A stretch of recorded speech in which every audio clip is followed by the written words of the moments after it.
You're listening to the AFTERBUZZ TV network. Now the largest new media platform on the web and your #1 source for after-show entertainment. Very good, Keith. Johnson.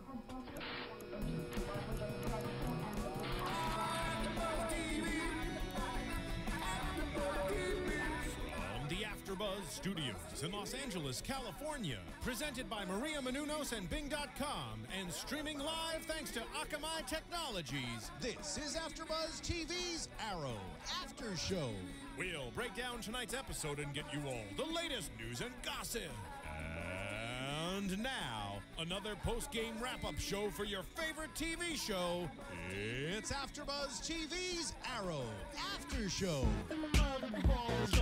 Hey, Stephen Amell's bringing sexy back. Hey there, everybody. It's a beautiful Wednesday evening here at AFTERBUZZ Studios. Bing is for doing, and tonight we are doing Arrow just for you guys. I'm your host, Alikona Bradford, and I'm joined tonight, of course, as usual, by Kelly. Hi. Just Kelly. I've got this long intro. Anyways, the reason we started with this song is because if you watched last week's AFTERBUZZ, in News and Gossip, we had a picture of Stephen Amell, and we had the summertime on a break picture versus the now picture. Obviously, he was saying F the chubby picture, and clearly, when he opened the show tonight, he definitely was bringing sexy back. Yes, he was back to his old chiseled self, climbing up walls and, you know, doing the bar chin-ups thing and flips and all kinds of crazy things. The guys really don't care. But us girls, we love it. Get one of those bars at home for yourself. Anyhow, so we open the show, and it's Roy playing what Laurel calls the junior Arrow. But how does she even know it's Arrow? Either way, I digress. So we open up, and here's Roy trying to chase hoodlums around, and I'm thinking, didn't you learn your lesson last episode? You had to get saved by a girl. You know what I mean? And then he's going and doing it. He's so stubborn and hard-headed. He swears he can save the city by himself. But you know what? I admire his passion. He's really passionate about his city and being the only person who cares, saving the Glades. It's like a third world country over there. And gosh, doggy, I am going to make it better. Yes, he feels like he's the only one that can, that nobody else cares. So he's going to do whatever it takes. And the thing is that he thinks he's actually fighting and doing something, but all he's really doing is kind of taking a beating. Yeah, exactly, and Oliver says that pretty well, too. Yeah. And then Thea's getting ticked off because her boyfriend's running around. She doesn't want to lose him. She's getting calls that he's in jail, and it's just not okay. I like the fact that she had said to him, you know, I really wish Laurel would have arrested you. And he said, yeah, you wouldn't be the first girlfriend to say that. Well, because before his whole passion was just to steal things. Right. And now he just wants to fight the bad guys. So he's going from one extreme to the other, which, you know, this side is better for him to be on, but he needs to kind of slow it down one step at a time, take a breath. Right. He can't go all in at once. He has no idea what he's doing. I think he's doing the typical young boy thing, no offense, but it's like he just wants to take on everything, and there's a little bit of ignorance behind it because there's so much passion. He's ignoring the fact that he doesn't have that much skill. Like, he does what he does, and he can do the cool parkouring thing, but you're a one-man team trying to take on the world, and you have no idea what you're up against. No, and he has this kind of invincibility thing that he thinks he's, you know, just going to be okay, and... Clearly, he totaled his car, which wasn't his car. Did he steal that? No, I don't know. Of course. It's probably like Thea's car. Thanks, boyfriend. Either way, so we see him do his business at the beginning of the show. And we find out it's the triad that's yes, intercepting these drugs that need to be delivered to the Glades Hospital to help all the people that were hurt in this big earthquake. Right. So they're not getting their meds, and this causes a whole other story to play out where we meet Sebastian Blood. Sebastian Blood. Who's played by the... Brother Blood. Totally Blood hot. Brother. Kevin Alejandro. I really like him. Do you? I do. I've seen him in a bunch of stuff. He's been in a lot of great. He's good. I'm excited to kind of see where he goes, especially because I don't really understand kind of like what role he's going to play, because according to some comic books, like this character, he was a young boy when he killed like one of the original Brother Bloods, and he was like a teenager. And his character takes on like kind of like vampiric abilities, so he can like brainwash, and he feeds off of other people. So I wonder how that's going to play out in the show, because he already seems to be kind of leading and being the face of the city. Right. And that's Kelly and I were talking about the fact that when she mentioned brainwashing, I was thinking, okay, well, maybe his role is to brainwash Laurel. I mean, she's already pretty much become an enemy on her own to the Arrow. But you were mentioning also him brainwashing the city. It could be he's the only one speaking, and it's kind of one of those things that when nobody else is talking, people are going to listen to the person that is. And he's really quick to get on the mic. Yeah. He's really quick to do that. No, because see, here's the thing. I don't like him. I don't like him. You know, from the get-go, he puts Oliver on the spot. You know, the news is there. Here's Oliver trying to visit and see what's really going down in the hospital. Good intentions, but nobody really knows that because they're too busy blaming Oliver for all the things that have happened because mom's not around. She's in jail. We can't blame her. You're her son. You're the next best thing. Hey, you suck. I don't appreciate that. And so later on, I know I'm like jumping back and forth, but we're just pretty much talking about this character in general. They make a deal that they're going to have this, you know, fundraising event to prove. I don't like the way this guy worded it. He said something about referring to the fact that it's commercially showing, almost like it's a facade for Oliver. Well, you know, he's really just saying that you can't just pull out the checkbook. The checkbook doesn't fix everything. Oh, but it helps. And absolutely it helps, but that's the point, is that, you know, somebody like Oliver that grows up the way that he does have the privileges that he has, it's easy, which is what he does when he first meets Sebastian back at his office. The first thing he does is pull out his checkbook.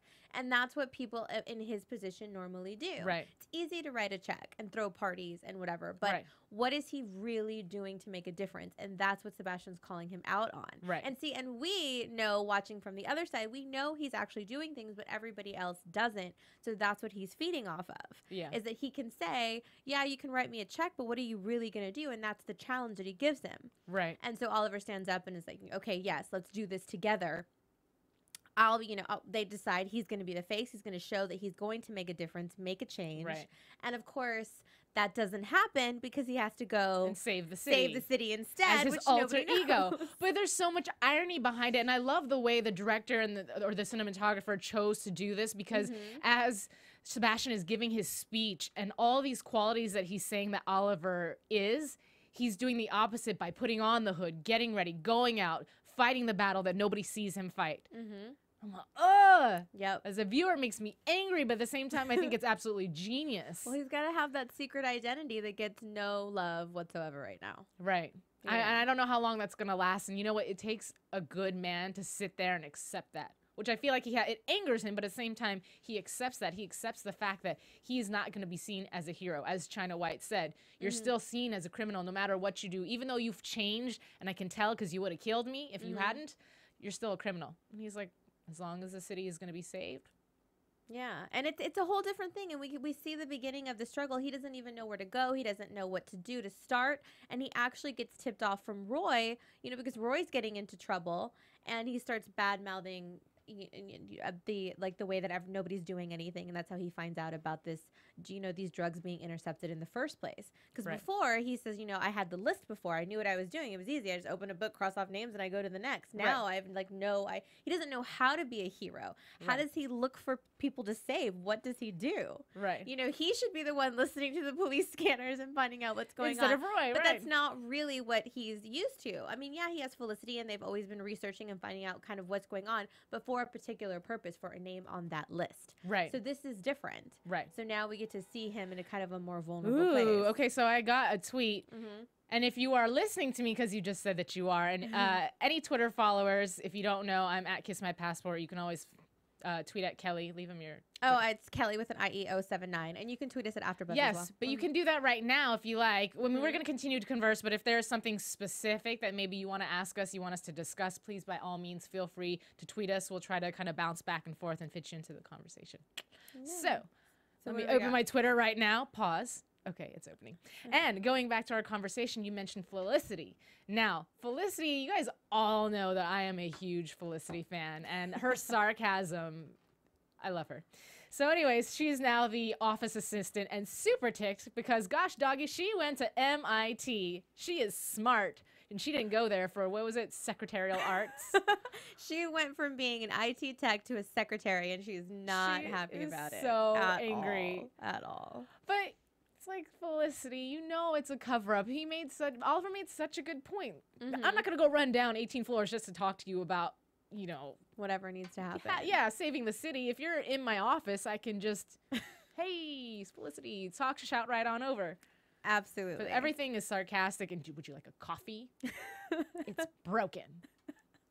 Well, and that's just her vanity a little bit. You know, she wants to prove, and he knows that she's smart. There's no question about her intelligence and what she brings to the table, but it's more of, you know, she doesn't want anyone else to think that, I mean, because it could look, how does she go from IT to secretary? Like, what's going on there? That to everyone else in the office, it could look a little funny. I can tell you what could be going on. No, don't like it. Not yet. No. Even better, though, was Diggle's comment. Because he's like, it could be worse. You could be a black driver. I was like, oh, he went there. That was pretty funny. Yeah, that was kind of awesome. And their relationship is kind of getting more friendly and stuff, too, which I really like. Yeah. You know, they're kind of getting back into the groove a little bit, but Oliver's still showing his, you know, selfish side where he's still really only wrapped up in himself. Like, he doesn't really know what's going on in anybody else's life other than his own. Right. And I like that Felicity and Diggle have become, well, all three of them have become more of a family as the season progresses, as the show progresses. But her and Diggle especially, I feel like, have a certain bond with each other. And well, especially since he was gone. Because he was gone for the, you know, he was gone for the summer. I forget that because we weren't watching. So he was gone while we were on hiatus. And that's when I think that their relationship, Felicity and Diggle, became a little bit closer. Because they were searching for Oliver together. They were trying to find him. And, you know, they were still working together. And I think that's when they became closer friends. But not romantic friends. No, I want them to be romantic friends. Not going to be romantic friends. So also tonight we were introduced to the bronze tiger with the X-Men claw. I don't weird, get right? that. A little? Yes. Why does he have Wolverine's hands? I like, have what? no Can idea. somebody please tweet us? Go to now. iTunes, rate, download, comment, and tell me why every comic book I've seen with this bronze tiger, he does not have claws. So where does that come from? We don't know. Where did that appear from? Did I miss something when I was kind of doing some research and recon there? But it's weird. That's way too much like Wolverine. Well, you know, and you were mentioning too that the bronze tiger also pops up in Batman, but he helps Batman. So I'm assuming he's not a bad guy in that particular comic. Well, he's the goodest. He's the good guy of the bad guys. The goodest of the bad. Yes, he's the best of the bad, I guess. Okay. So from what I can tell, and he reluctantly helps Batman in one of the series. Oh, okay. It wasn't, you know, it's not necessarily of his, you know, own will, but there's like some give and take there. And there's also a part in the comics where he actually helps out the Green Arrow. So I wonder if he's going to, you know, kind of turn around after getting, you know, getting beat up a little bit tonight. If maybe that'll change his mind and, you know, we'll kind of see more of an, you know, them being allies. I don't know, but when he first came out, I was thinking this is going to be a huge challenge, this character, because every single time Oliver's pulling out the arrows, he's like, yeah. And then he's just not even fazed by it. I'm like, oh, great, here we go. You know, and then when they finally do have, jumping to the very end of the show, but when Diggle and Oliver go after China White and her gang, you got China White hanging out the side of the truck. She's taking on Diggle. And then you've got the bronze tiger fighting Oliver. I'm like, oh, please let it end good. Yeah. So his alter ego is Ben Turner. So we don't know kind of what role he plays and how he ended up being with the Triad. I'm not sure. I feel like I may have mentioned who plays him and all that last week. I just don't remember what else I had said. That's so terrible. It's my own words. He's a businessman, something. I don't know. Well, he was part of the Suicide Squad in the comics and stuff. So I just want to see, because, you know, they loosely base this story on the comics, and they're changing a lot of stuff, as we can tell with the characters. There's two of everybody. There's two Speedies. There's two Deathstrokes. There's two Arrows. Two Canaries. There's what? Two of everything. At least two Canaries. And we will talk about this Canary chick later. So I just received a tweet, and it's jumping ahead, but that's, who cares, right? This is your show. So it is from @Kentu13, if I pronounce it wrong. I'm so sorry. But what did you gals think about Laurel's smug face at the end of the episode? Well, let me tell you about what I feel about the end of the episode, because I was a little upset. This girl is so seriously demented. I mean, I understand she's angry. What trips me out is, at the end of season 1, she loved Tommy. She wasn't in love with Tommy. She kind of liked him. He was her puppy dog. She secretly loved Oliver. Now that he's dead, it's like, Tommy, oh my God. And so everything that has to do with Tommy, she is so just opinionated on it and hating the Hood, because now she blames him. He's the one who was exiting the building as Tommy was dying. It's all your fault. She needs somebody to blame. And I think it's more guilt than it is. I get that Probably. she cared about Tommy. He has been part of her life for so long. Mhm. And he was there to pick up the pieces when Oliver left her. And she lost her Yeah. sister and all of that. But I believe that she loved him, but not in the same way that she was in love with Oliver. And I think most of this feeling is guilt versus anything else. I mean, yes, she's sad, she's upset and all of that, and she absolutely needs somebody to blame. Mhm. But I think she more feels guilty for what she did because the last thing she did right before that happened was sleep with Oliver. Rude, just rude. I don't know. Either way, it took me by surprise when she had him ambushed at the very end of the episode. I'm like, ooh, you bitch. What? I know. I want to see how he gets out of it because obviously he does with the previews. Of course. yeah. But I mean, he goes and talks to her twice. The first time around, she basically tells him, don't ever come back. I hate you. And he comes back and I told you not to come back. Boop, pushes the button and like stop chasing her. Like that's enough already. He's still kind of like that's enough. You know, okay, but he loves her still, obviously, even though they decided they need to be friends. But how would it feel to have somebody you love who doesn't really know your secret identity, but still she hates and despises your secret identity? All you want is her approval, especially when she used to worship the ground you walked on last season. Didn't that get him in trouble last season too? Like, he kept on and on. Take a break. He just needs to be celibate. He just needs to be asexual and get it over I with. get it that he wants to kind of set things right with her and wants her to see that he's doing good and all that. But give it a minute. She's obviously like crazy upset. Why would you immediately go back? Like, chill out. You saved one truck. Calm down. Yeah. Like, you got, yes, he got China White like whatever, but she doesn't really know the part that he played. And like, she's really going to believe him at this point. Right. I just think I get what he's trying to do, but give it a minute. Right. Let's take a breather, little Roy Harper there. Right. Slow your roll. Right. I don't know. I mean, it makes me mad, and maybe from a business stance, he was doing that because of the fact that she is now showing up with the police at all these places, and the police are getting in his way rather than helping them. They're out to go find the vigilante. Like, screw the fact that the trucks are over here getting hijacked with hospital supplies going to sick people. We're too busy trying to get the vigilante. Huh? Yeah. What,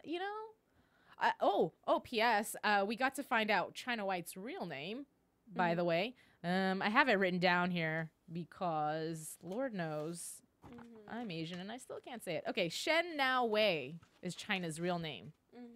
I just thought that was an interesting fact. I'm sure some of you guys probably already knew that. Also, too, I had gotten a tweet that explained those were not claws, those were blades. That Bronze Tiger was holding blades. So maybe he has other things in his artillery, like the stars and everything else. We just haven't seen those yet. Yeah, because they didn't look like they came out of his hands. I know like he was holding them, but it's just like The funny points, the way yeah. that it's so Wolverine. But Exactly. Any hooser, but thank you for that. Yes, but how? And I want to know, like, Ollie got nicked with that. We got stabbed with one of those. But he and was how was still- he like okay? Twice. I'm like, this guy's getting poked all over the place, and he's still going. I mean, Well, they didn't make reference to it at all. We don't. He probably got treated after he went back, and they just didn't show it. but he got shot at once. At the very end, he got stabbed. poked. Yeah, This poor guy. funny. No credit. And at the end of the show, they credit the police. Really? I mean, they make a mention as far as the fact that there could have been a sighting of the hood, but really they credit the police for that whole capture, and it's just irritating. Yeah. Well, and now, Detective Lance isn't there anymore. So, yeah, he does need to kind of turn Laurel back to his side to maybe kind of calm things down there. But He needs she's that alliance. too emotional, though. That's true. Like, she's not going to listen right now. Like, there's going to have to be a little bit more that happens. You need a vacation. Go away. Although I felt like there was a little bit of a attempted flirtation by Sebastian towards, I'm going to say Katie Cassidy, but Laurel. Really? Yeah, at the party, I don't know, there's this weird kind of, he tried to flirt at her, but then they realized they both know Oliver, and then her obviously still choosing to care about Oliver, not knowing he's Arrow, she's standing up for him. And then it just backfires because she's getting ticked off that this dude is ready to go bash him on TV just so quickly. And he changed so quickly. First, he was apologetic for, jumping the gun, being over emotional, but all it took was 2 seconds for him to think, yeah, you know what? I'm just going to go back to... But you got to just playing devil's advocate here. And on the Yeah, other okay, do side of it, remember, they waited. Oliver never showed up. He didn't say any. Like, why was he late in the first place? Like, Right. you know what I Yeah, mean? yeah. Like, what was he doing that was, because he doesn't get the call. Was was his wound getting healed at that time? Maybe, but we don't really know what was going on and why he was so late getting there in the first place. But Right. he gets the call from Felicity about what's going on, like as he's getting off the elevator to go into the party. So what was he doing beforehand that he was so late? And then he just leaves. Obviously, he's not going to tell them what he's about to go do. Right. So I get that. So he just doesn't show up. So here's this guy that he's been advocating for the Glades, talking about how nobody's helping. He has to keep up his persona at the same time. And, you know, he gave him a fighting chance and he didn't show. What else is he going to do? Well, just be upset about it. You don't have to get all in front of everybody and put it on TV, because once that's out, that's out. And say you change your mind and Oliver did have a good reason, you can't retract that. That's already been put on public television. That's what the sacrifice was. Because remember, Felicity asks Oliver, what suit are you going to put on? Yeah. So he knew he knew that would happen. Yeah, he was sacrificing that to go save the city, and that shows kind of how he's grown in his character and what his priority is. So hopefully, you know, we'll see that come to light and change a little bit as far as the public's perception of him. But I like the quick scene where the police are tracking down what's going on, and it's obviously surveillance from way back a year ago. They're like, wait, this building was already demolished. What's going on? And then you see the quick flash of Felicity. She's like, yeah. Hacking into the surveillance cameras, tricking the cops. Smart. I love that. Okay, let me stop being an overly Felicity fan right now. But I like that we saw Diggle kind of get some action. He was there. He helped fight. And, when does Diggle get a suit? That's what I want to know. You know, for all of you comic book fans, maybe you can tweet at me and let me know. But who does he become? Who does he evolve into? Because maybe I apologize. I don't know the comic book that well to know if he eventually turns into something or if he's just always going to be the man in the shadow. I don't know. Speaking of shadows, let's talk about Shadow and Oliver back on the island. And these flashbacks, these little steamy flashbacks that kind of give us an idea of how he became so ruthless. Exactly. What angers you, Oliver? Well, obviously, when somebody is about to kill your woman and you rock them to death. Yes. You know, but he's having this interior battle with himself. This island is changing me. Look at who I've become. And here's Shadow to tell him, no, everybody has a demon or demons inside of them. The yin and the yang, you just balance. You know, a killer and a hero is something along the lines that she was saying. And she says all this stuff to reassure him. And then here comes stupid Slade Wilson, who, whatever, goes and says exactly what Oliver is insecure about. Look at how this island is changing you. Don't let that girl distract you, because once you become distracted, it's going to cost you your life. And do you remember before that, like when Oliver was sitting by himself, he's the one that told Shadow, if somebody doesn't go talk to him, he's going to tear himself up about it. That's true. So he kind of, you know, coaxed her into going to talk him down off the ledge that he's standing on, but then takes it back after he sees their little intimate encounter at the, he's jealous. The river edge. Jealous and hurt. You made a good point that maybe they had a pass, because that look in his eyes isn't just jealousy, like, oh, she's hot and I wanted her and you have her. It's more like a, oh, it's pitiful, more like ouchie. Longing. Like there's something more to that story that I want to know what is going on there. And we got a nice little flash of that tattoo on her shoulder, which I know is going to represent something in the future. We talked about it last season. So we'll see. I'm sure we're going to he has that same tattoo. That's what it is. Yeah. He currently has that same tattoo. So we were trying to figure out last season if there was this really in-depth, undying love between the two of them, and that's why they both have the same tattoo. Well, I was reading, too, in one version of the comic book, you know, he ends up getting married to the Black Canary at some point, but Shadow and his relationship with her kind of throws a wrench in it. And, you know, kind of, you know, messes that up a little bit. Because he was either being brainwashed or he wasn't in his right self, or like something was going on where he wasn't right, because there's like 75 versions of this whole thing. Right. So, but at one point, she does play a significant role in his life somehow, and I'm curious to see how the show's going to kind of roll that out. And then they added that weird element at the very end of the island, kind of putting the island all together into one conversation, but they end up finding this hut or hideaway with bodies that have been there for 60 years from the Japanese. It was a Japanese squad of some sort from World War II. So I don't know where what direction that's going to be going into.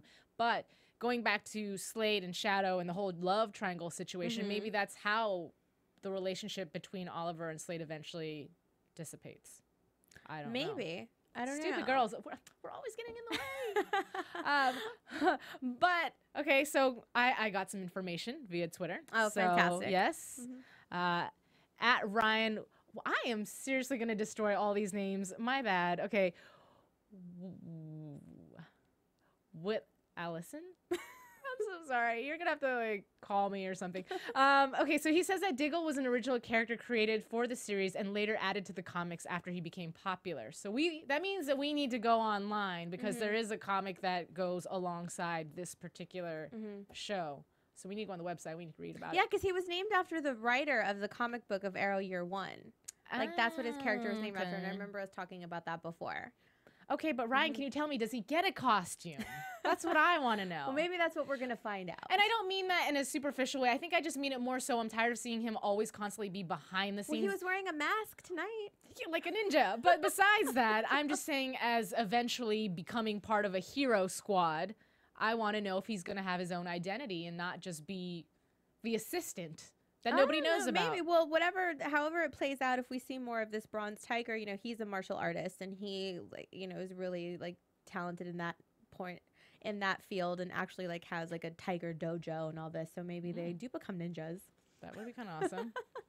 Well, what about Roy Harper, who finally receives the red arrow tonight? Yes. Yeah. So we finally see the distinction between the green and red arrows from last episode and this one. Yes. You know, and I was wondering because the last conversation that him and the Green Arrow had with each other was pretty much Roy begging to be a part of whatever it is he's doing. I can do it. No, you can't. You're not trained. Yes, I am. No, you're trained. You can take a beating. Right. Like we said at the beginning of this after show.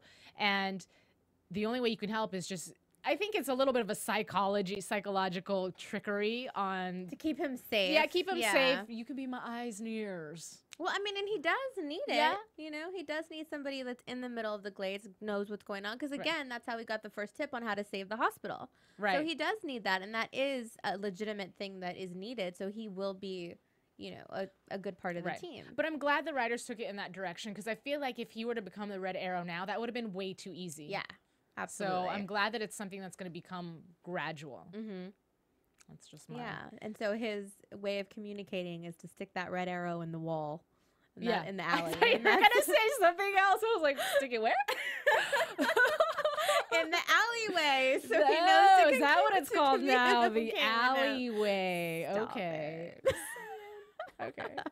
Anyways.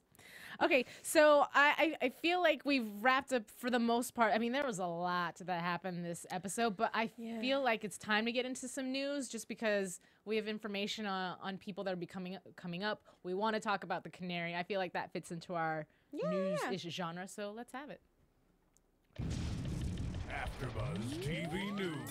So first and foremost, yes, let's talk about the Black Canary because Kelly gave me some really cool information beforehand about who the Canary really is. And I know that a lot of people were really upset because we're thinking Laurel's about to be the Black Canary and here comes somebody else. Fans are getting a little upset. But one of the producers had mentioned that, you know, don't be upset. She's just, in a sense, like a temporary canary because she goes through different phases. And this just happens to be, Katie Lotz just happens to be this particular phase. But she's also Sarah Lance.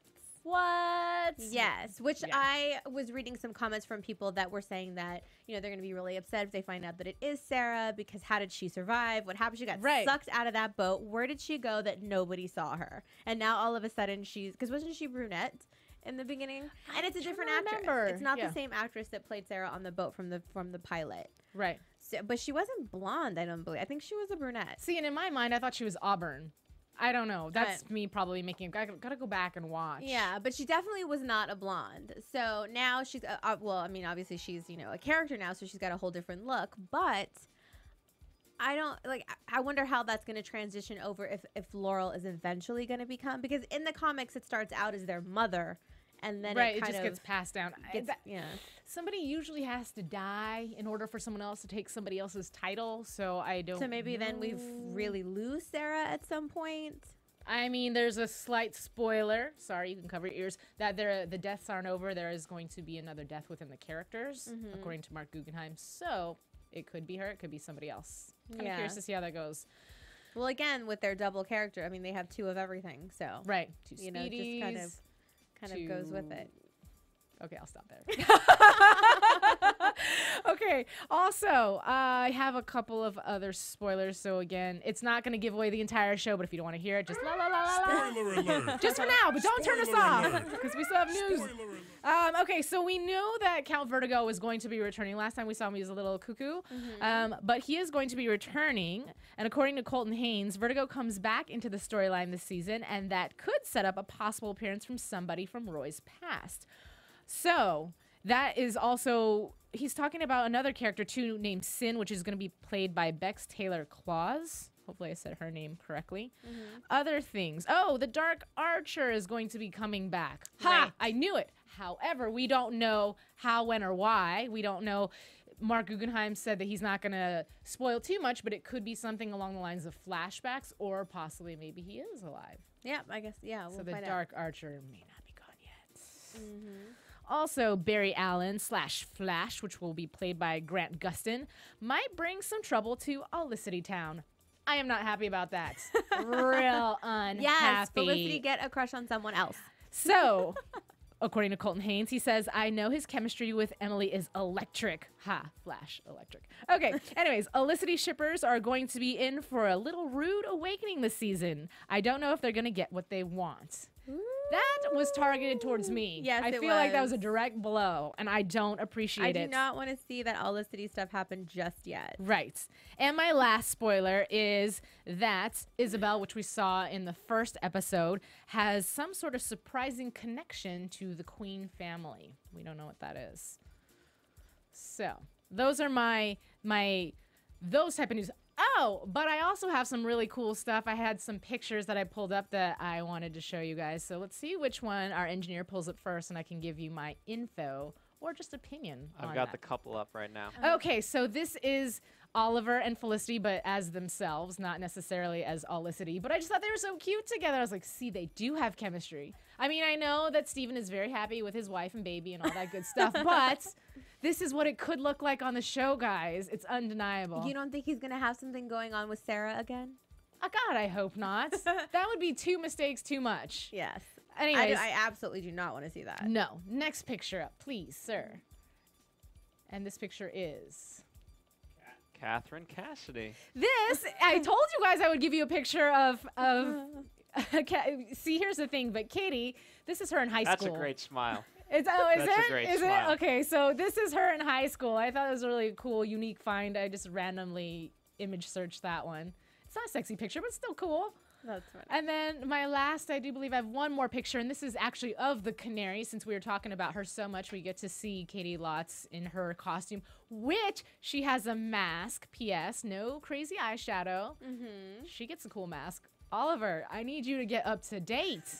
Honey, let me help you. Help me help you. It's not eyeshadow. It's supposed to be green paint. Oh. I spoiled it. Listen to that beautiful voice. Who is that? Who could that be? Well, ladies and gentlemen, I had no idea, but this is Colton Haynes. He has a fantastic voice. He does. He's covering another song, but still amazing. Great voice. So Multi-talented kid. yeah, so you guys can definitely go on to YouTube and you can search Colton Haynes singing and a bunch of stuff comes up. Anyways, that's my news and gossip. Do you have anything for me, Kelly? No, that's about it. Just you pretty much covered it all, I think. All right, well, let's get into some Yeah. predictions then, guys. All right. Now, Oops. your AfterBuzz TV. I'm so excited, I'm jumping the gun.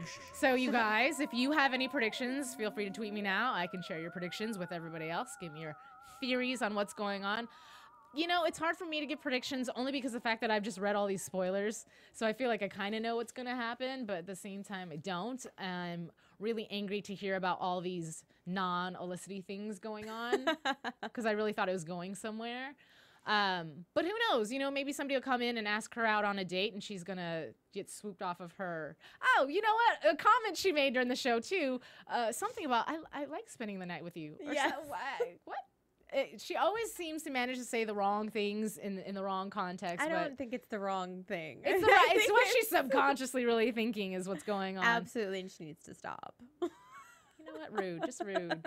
As far as predictions, okay, let's talk about what's going to happen. How is Oliver going to get out of this situation? He is completely surrounded by a SWAT team. He's gonna throw one of those smoke bombs or something and just like get out of there. That's pretty easy. I was hoping that maybe he would shoot something in the air and kind of scoot his way up, but there's really nowhere to go up. Maybe Diggle will appear. I don't know. Or maybe it's Roy. Maybe. But how would Roy know where he's at? Or maybe the canary comes and gets him out. That would be really amazing. Maybe I think that would be a good one. Yeah. So that they can actually meet and have a conversation. But we saw in the previews that she is coming up. She's actually coming up on episode 4. But somewhere in the conversation, you hear Oliver say, maybe to Diggle, we got to figure out whose side she's on. If she's good, if she's bad. So they don't really know. What if? No. Oh, well, never mind. That is Sarah Lance. Because I was just going to say, well, what if him and the canary had a love connection, but then they don't know who they are because they'd have to keep the mask and hood on. That'd be an interesting date, to say the least. Well, one thing that I actually forgot to mention earlier is that we do meet at some point Felicity's parents. So maybe we'll learn a little bit more about her. I don't think they've been cast yet, but I know that they're going to come out, either one or both of them, sometime in this season.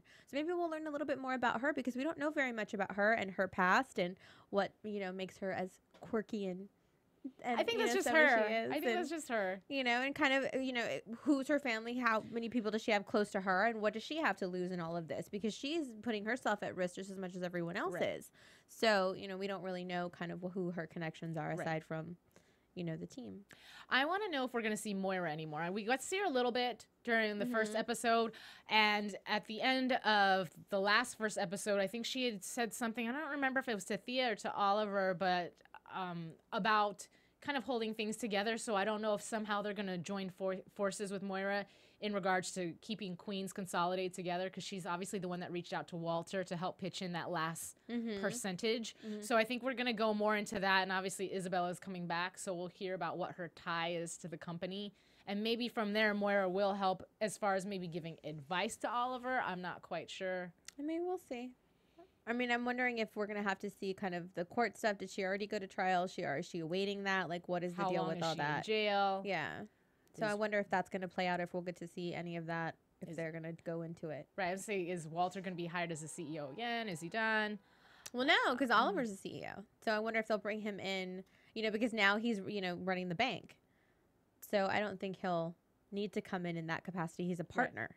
Yeah. So it'll be a little bit different, but I wonder how involved he'll start to become. I'm going to be really angry if Oliver and Isabel get somehow tangled in with each other. That would just not be a good romance. I don't know. That's just me. Either way, that wraps up tonight's show. I think we got all our predictions in. You can follow me at Kiss My Passport, as I mentioned earlier. And of course, follow Kellie, please. At Kellie with an IE079. And like she said, you can also follow us at AfterBuzz TV. So thanks, guys, for joining us again on this wonderful Wednesday evening. We can't wait to see you again next week. Have a good night. From Bing.com, executive producers Maria Menounos, Kevin Undergaro, Phil Svitek, and the entire AfterBuzz TV staff, we would like to thank you for listening to the AfterBuzz TV network. To watch or listen to other after shows and post comments or questions, be sure to visit AfterBuzzTV.com. I'm Sir Richard Wentworth, and this has been a presentation of AfterBuzz TV. Buzz you later. Sorry. The views expressed herein are those of the hosts only and do not necessarily reflect the views of AfterBuzz TV or its owners or principals.